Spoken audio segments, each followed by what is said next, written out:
History happened everywhere. The verdict. This is our after-show podcast where we look back at the most recent episode, number 65, Sleep in Mexico during the Middle Ages. So if you haven't listened to that, go back and check it out, or you will come across spoilers ahead. Pull yourself together.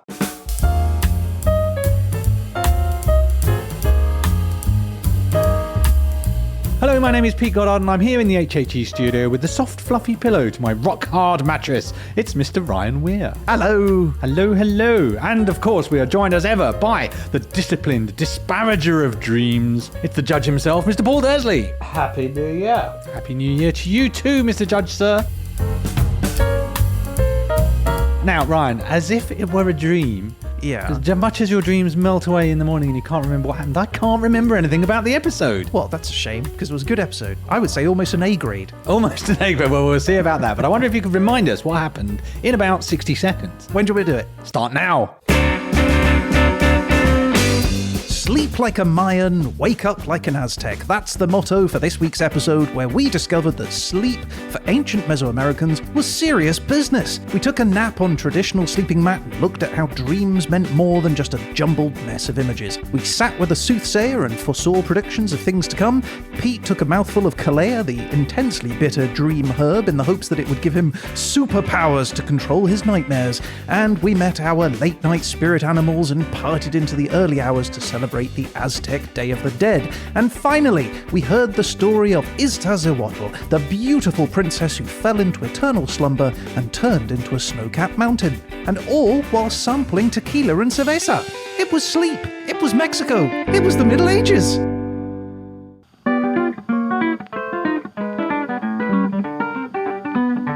That was last week's episode done, summarised nicely. Nice one, son. Now we're over to a young Dursley, who's gonna tell you what he thought of thee. He'll take you apart without any care. He's the lovely Paul Dursley. The lovely Paul Dursley. Oh, you've broken my dream, Ryan. I now recall it all. What a great time we had. Especially the beer and tequila. Enjoyed that very much. But, as ever, my opinion is worthless. Pointless. Dust. It's a dream gone. But the important opinion here belongs to Mr. Dursley. So, Mr. Dursley, are you a Mayan fan? Are you a Mexico man? Well, although I've not been to Mexico, I have been to a couple of Mayan sites in Central America, so a bit of yes to that, I think. So do you know things about the Mayans, or was it just a trip and you saw some things and then you wandered off none the wiser? I know some things about the Mayans, yes. They sort of used to have that ball game, didn't they, where the winners were executed.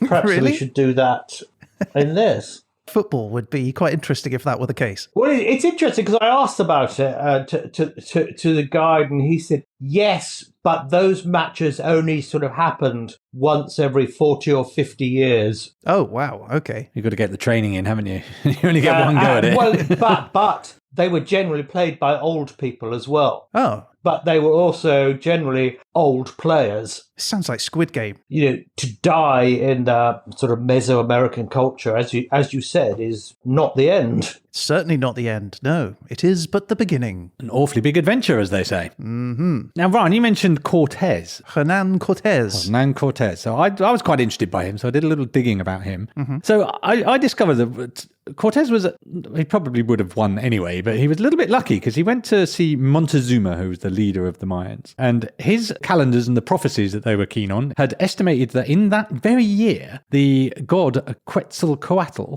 would return to Earth. And so logically, Montezuma went, this guy must be the herald or ambassador or representative of some kind of the god that we've been expecting. So kind of weirdly, he was like, we've been expecting you. They treat him as a guest and say welcome and very welcoming. And then Cortes goes, okay, I'm going to take you hostage and my soldiers are going to seize the city, having been invited in as an honoured guest. Yeah, Quetzalcoatl, he was a god who originally arrived by the sea. So to see the Spanish coming by sea would have been even more reason why you would have thought that it was him. And imagine how confusing it must have been for Cortes. They're going, we've been expecting you. Have you? How's that? Mr. Bond. Yeah. And of course, Montezuma eventually is killed by Cortes, and Cortes pretty much overtakes the entire area. And I don't know, have you ever heard of getting diarrhea on holiday, being referred to as Montezuma's revenge? Yes. Well, if you go on holiday to Mexico and the food plays havoc with your tummy and you have the diarrhea experience, And he's that's getting his Montezuma's revenge. revenge. Sort of the 19th century British version was Deli Belly. Indeed, which I'm sure is still available to this day. In all good stockists.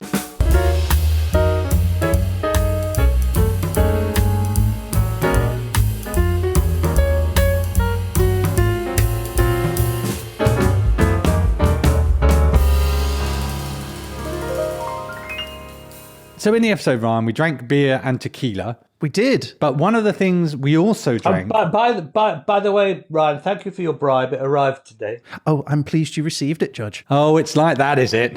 What did you get, Judge? Did you get some lovely beer and some lovely tequila? Yes, I'm trying the tequila now. It's nice. The salt is quite nice around the edge. I've never had it before like that.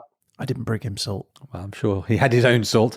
Okay, so the bribery notwithstanding, there was another drink that you brought, which unfortunately didn't make it into the episode. You're right, Pete. So one of the things that we cut from the episode, just for time, was that I had imported us a couple of bottles of a famous Mexican soft drink. It was a carbonated, sweetened soft drink that comes in a glass bottle, and it's called Coca-Cola. So exotic. What is this mysterious drink from a strange land? Yeah, well, it's known as MexiCoke. That's a real thing, and it's an insanely popular drink with Mexicans. They are the largest purchaser of Coca-Cola in the world, with one town called Chiapas drinking the most of it. And estimates indicate that each person consumes an average of 2.5 liters of Coca-Cola a day. That is way too much Coca-Cola, according to my nutrition chart.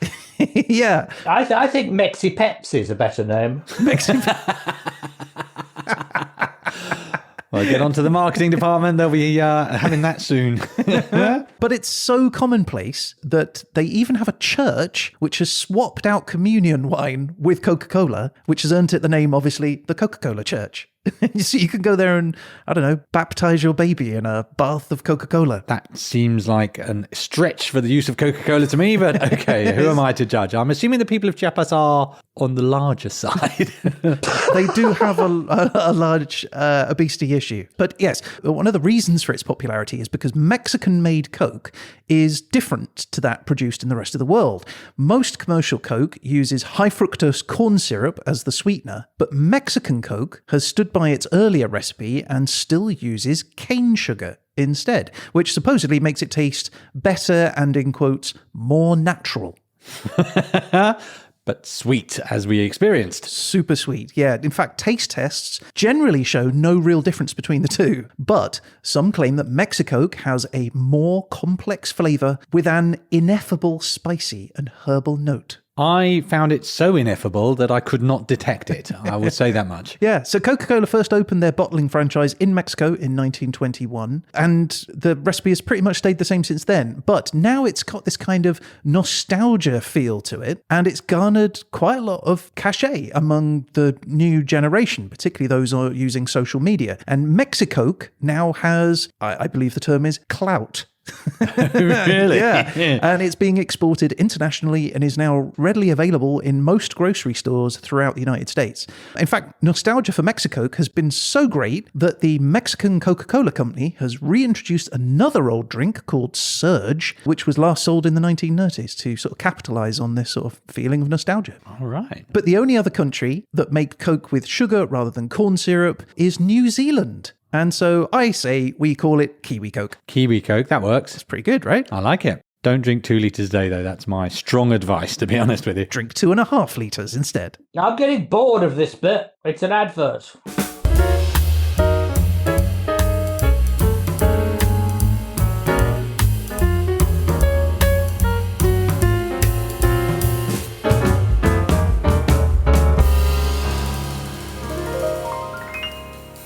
Okay, so Do you remember right at the very beginning of the episode, I told you about the temple, which you can clap outside of, and noise travels up the side of the pyramidical slope into the little cavity at the top and comes back as the echo of a quetzal bird. Yes, and there was a neighbouring snake building that could do similar impressions. It's exactly right. I've seen a quetzal bird, actually. Have you really? On the side, yes. It's the national bird of Nicaragua, but there aren't any left in Nicaragua. I saw one in Guatemala. Oh, they're beautiful birds. Yeah, incredibly long tail feathers. They sort of reminded me of pheasants. Yeah. But there's also sort of visual effects, aren't there? Those stepped pyramids, they're designed, though, on certain days of the year as the sun moves. The shadow looks like a snake moving slowly up the side of the pyramid. Oh, that is incredible, isn't it? We don't do that with our buildings these days. They're just boring buildings. No, exactly. My house barely looks like an animal at all. Yeah, Stonehenge, they sort of lined it all up with everything. What do we do? I want a building that when I clap at it, it says something. Does a Homer Simpson impression or something.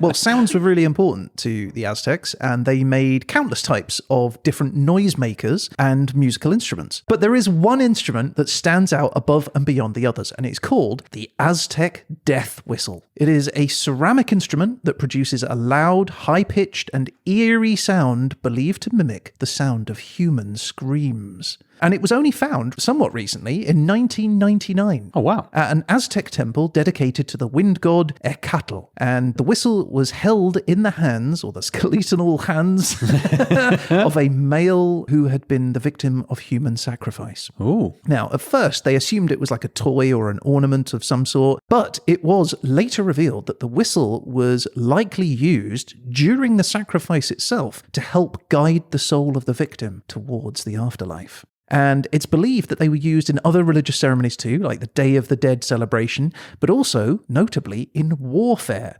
So each of the warriors would have one of these Aztec death whistles, and as they were riding into battle, they would all blow this whistle, and it sounded a little something like this.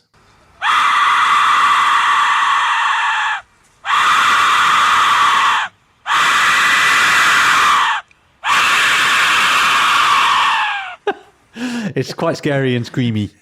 So I have to say, I get why you'd use that in war. You're, I don't know, riding or running down on someone going, Wah! Yeah, scare them. I don't want to hear that if I'm just about to be sacrificed. I was hoping for more like a... That's a more cheery sacrifice. Yeah, I want somebody that's going to be all right. You're just going to the next phase of life. But that is not a calming noise. Well, look, it is said to be mentally disturbing, and it has caused a feeling of unease in people. Some people have reported sleep disturbances after hearing it, and even nightmares, although there's no scientific evidence to support any of that. But good news though, Pete, when you are planning your next human sacrifice, you can buy one on Amazon. Tuesday week. Yeah, they're made of ceramic, and it should be Tuesday week. The next sacrifice. Oh, okay, right. And I looked it up, and there were some 1-star reviews, though. Oh. So I had to have a look at those. And one of them said this: I gave this to a friend who found out these are bad objects to have in the house. It can cause bad things to happen, like your house will burn down, your investments will go belly up, or just bad luck follows you everywhere. He now blames me for bringing this cursed object into his house. 1 star. That merits 1 star if your house is burnt down and your life is cursed. Yeah. Well, there you go. Maybe you can get one and leave your own review. Maybe. Needed more screaming.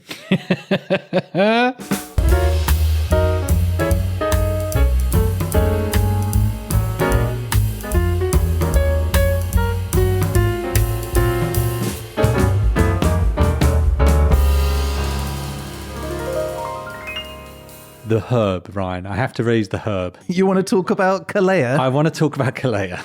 Well, do I want to talk about it? Yes, I think I do. So remind us what the Kalea was first. Okay, so the mystical dream herb known as Kalea zakatachichi. It's supposed to be able to give you vivid and controllable dreams, which are more easily remembered the next day. So I said that we would write down our dream experiences in a journal for a week prior to taking the herb, and then a week with taking the herb. Herb and see if there were any differences. Absolutely, and I did my part. Now, Mr. Dursley, were you part of this experiment? Was this part of the care package? I've received a little dropper bottle in there, yes. So you can definitely do the taste test experience. Now, Ryan, you said this is incredibly bitter to me before I tried it. Yeah. And it was still not enough to prepare me for quite how unpleasant it was. So, Mr. Dursley, would you care to give it a taste for us, just so that you can understand what we went through? So, how many am I supposed to put under Just the tongue? one will be enough. Definitely one drop. Drink the bottle. No, don't drink the bottle. One drop under your tongue.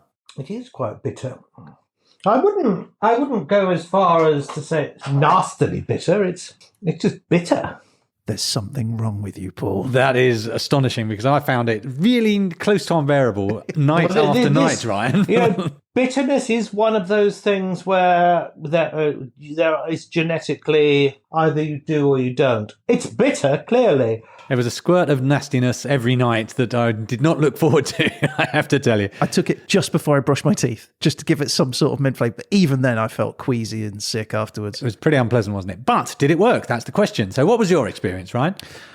Okay, well, so there was a difference. I would say vivid was probably the right word. More memorable? No, I don't think that was the case. They still sort of disappeared after the 5 minutes after I've woken up, enough that I was able to sort of jot down some thoughts.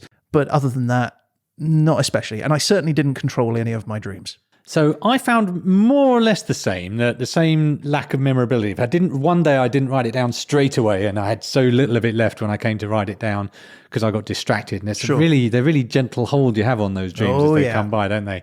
But one thing that happened to me that I thought was really interesting, which was one of the nights I had just been on a comedy stage, and for some reason entirely unrelated to my comedy performance, the entire audience got up and walked out, and they got on a bus, and the bus was stuck in this massive queue of traffic, and I thought, this is going to take me so long to get home. This bus is a nightmare. And then I thought, but wait, if I'm still in bed, if I open my eyes, I'll be at home straight away. No way. And I opened my eyes and I was at home because I was waking up. So that was the only moment of any control I had. All the rest of it was fairly similar. But I did have a moment where I was taking control of my dream and woke myself up to get home quicker. But overall, I have to say, yes, I feel the dreams were more vivid. No, it wasn't worth it in exchange for the nightly ritual of, this is so horrible. And when I thought the tincture was bad, I then finished up with a night on the tea, which, if anything, managed to be even worse. The tea was worse just because it lasted longer. Like, it's hot, so you have to sip it and there's more of it. But I added some honey to mine, and that did take some of the edge off, but not enough. And I think that was the night I had worse dreams in terms of like being able to remember them. So I wouldn't recommend the tea leaves. I would personally recommend the tincture if you were going to absolutely try this. Yeah, I suspect for me, it might be worth trying if you didn't normally remember your dreams at all, so you could experience dreams. But the sort of marginal difference of my normal dreams to the slightly more vivid dreams didn't feel really worth it all in. I think one of the things that I've always heard is if you're having a lucid dream, obviously you're dreaming, switch a light on. Oh, really? It's almost like you press the switch and a whole scene change generally happens. Oh, but if the herb didn't work, I have other bits of advice. I'm open-minded. So number one on the list is intention. Right, research in 2007 concluded that intention is key to having good dreams. So if you want good and vivid dreams, then your best bet is to mentally expect to have and remember them. Apparently, if you get into that routine, your dreams become more brighter, more vivid, more memorable. Just got to believe in yourself. Are you going to start doing this, Paul? I think the answer is generally no. I occasionally remember dreams, but very rarely. I remember them more as a child. Oh, yeah. Well, that might plays into my next recommendation, which is not be a child, but play video games. Research performed over more than a decade has found that gamers report having more lucid dreams than non-gamers. And the research hypothesizes that gamers exercise control over dreams thanks to their experience controlling fantasy worlds in video games. And so that experience somehow is like a trigger in their brain, and they're able to do the same in their dreams. So play more video games, Paul. Another one, Peter. Smell. A German study exposed 15 volunteers to the smells of either roses or rotten eggs during their REM sleep, which, if you remember, is the most active dream state. And upon waking, the volunteers were asked to describe the overall feeling of their dreams, and every single participant reported having positive dreams when exposed to the smell of roses, while most reported negative experiences with the rotten eggs. So get yourself a nice cat-smelling candle. Oh, I'm going to get rid of my rotten egg collection. Yeah, definitely you should get rid of that. I've been saying that for years. And finally, if you want to have sexy dreams... I do. A 2012 study found that people who sleep on their stomachs report higher instances of sexual dreams. And they don't know why. The effect isn't fully understood, but it might have something to do with body compression. Apparently the same people have higher instances of sexy dreams, but also higher dreams of strangulation. Oh, that's a risk, isn't it? That's a toss of the coin. Well, you can combine those two things, I guess. There you go, Paul. You know what to do tonight. What's it called? Auto-asphyxiation, that's the word. I'd hold that for later. Just try the Kalea tonight, maybe, as a starter for 10. What I did find when we were writing down our dreams, Ryan, is once or twice, if I forgot the details, if I waited too long to write it down, I'd be left with just a couple of impressions. Mm-hmm. And the one that I was reading back today that struck me was, well, all I'd written was glass cheese. I don't know what that was about. That was all that was left of my dream. So if we're going to compare dream notes, I have one here: worms in eyes, very active. I had very active worms in my eyes apparently that night. Yes. So this is with Kalea. I had deep, complex, and rich story with narrative structure. I hugged Robert Downey Jr. and Judge Dursley appeared. Oh, nice. Yeah, he'd been given some element of power to rule over a group of people. Followed by Harry Potter, Game of Thrones, Avengers, What a Dream. So Kalea worked that night, I think. I enjoy that, and I'm sure Mr. Dursley appreciates being put into a position of great power. Again.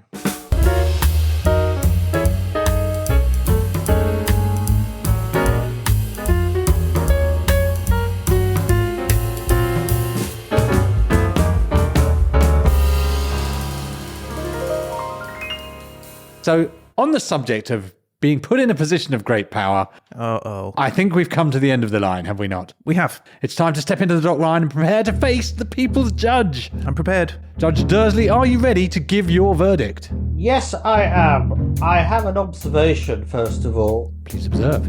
Can you please tell me the difference between a rectangular room and an oblong room? Because you said some of the rooms are oblong and others are rectangular. Yeah, I did say that. Deliberately so. That's correct. I also had this very thought, as it happens, Mr. Dursley, and I looked up definitions of oblong and rectangle. So it would appear that a circle can be oblonged into an oval and a square can be oblonged into a rectangle. So whilst a rectangle is an oblong, not all oblongs are rectangle. I rest my case. But you're saying that they're two nouns, and I'm saying one's a verb and one's a noun. Two oblong is a verb. Two oblong. It's what Pete said. Yeah. Two oblong a circle makes an ellipse. Two oblong a square makes a rectangle. Right. Whereas I said the hut could be rectangular or oblong. Or oblong, as if oblong were in of itself a shape. Right. Well, it isn't, because obviously if it's oblong, it could be round, as we now know. Your Honour, take a mark off. It's fine. I'll accept it. Oh, he's so confident in his big bribe. No, I just don't want to talk about geometry anymore. Getting flashbacks to school. Okay. That's very unfortunate for you by doing that. Anyway. No! Judge Dursley, I must ask, are you ready to give your verdict? Yes. Okay, will the defendant please rise? I have risen. Your Honour, as usual, let's start things off by asking for your verdict for factual content. Were there lots of juicy facts for you? There were a number of juicy facts, but I'm still concerned about oblongs and rectangles, so I'll hold that in my thoughts. And your grade for factual content? I would give Ryan a straight B. Nice. Ooh, that's good. Take that. Okay, and as for entertainment value, not just the sketches, were the stories gripping, was the sleeping lady entertaining? Did you find yourself just hooked on the edge of your seat listening in? Or did it send me to sleep? Is that a good thing or a bad thing for this episode, though? Exactly. I do remember Popocatépetl. It's a lovely word. Isn't it? Isn't it Yeah, the tallest volcano in Mexico? That's right, yeah. Entertainment value. Well, you're going to get a positive answer for this, and so I will give you a C+. I'll take it. I mean, it's nearly a B, isn't it? And finally, the ever ineffable, the Dursley factor. What did the episode do for you? Well, I quite like episodes where I sort of know a bit about it. Although I suppose I know a bit about most things. I like episodes where I have a bit of overlap with it, as I've been to Mesoamerica and sort of seen a number of the specifically Mayan sites. So I will give you a B-. B-. I'm solidly in the B area, aren't Looking I? very positive, but as we know, there is not necessarily a full correlation between the three categories and the final verdict. So here we are, we've reached the final verdict. Ryan, before the judge passes his judgment, you have an opportunity to enter a plea. Don't forget you're 1 point down already. Would you care to make a plea for yourself? I actually don't this week, Peter. I don't feel I need a plea. I feel like the episode stands on its own. All right, bold move. Your Honour, the defendant stands before you confidently. Have you reached a verdict? Yes, I have reached a verdict. In which case, I would ask most respectfully for your ruling. As I told you earlier, Ryan, I'm I'm not sorry for you, I never am. But I'm afraid for you, it's a C+. A C+? C+. Why are you afraid? I'm happy with that. That's great. Oh, okay. Yeah. Oh, God, if I got a C+, I'd kill myself.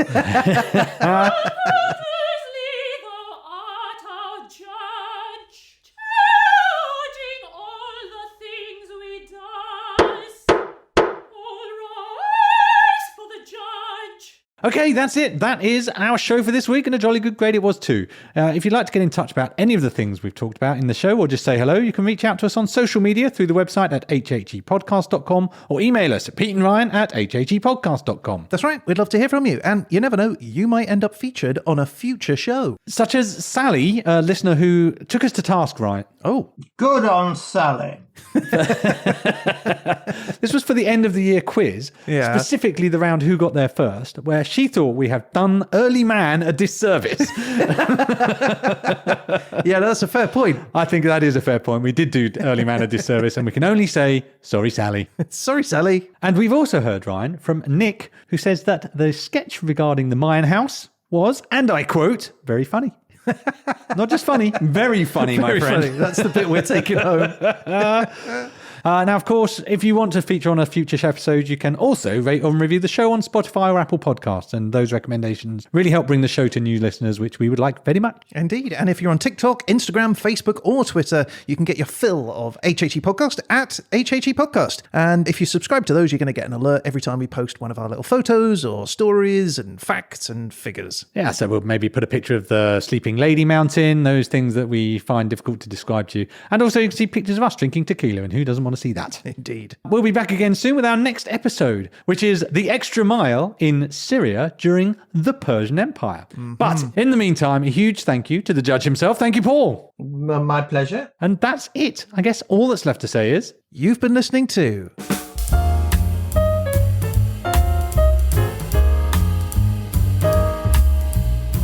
I can remember one dream, actually. I think it was either this summer or the summer that's gone. It was a hot night, I remember that. And I had the windows open, and I dreamt that I was being pulled out of my bed. Oh my God. And I woke up, and what had happened is the curtain had twisted around my foot and was tugging on it. Excellent. I would have thought that was a demon in the room. I've seen too many horror films.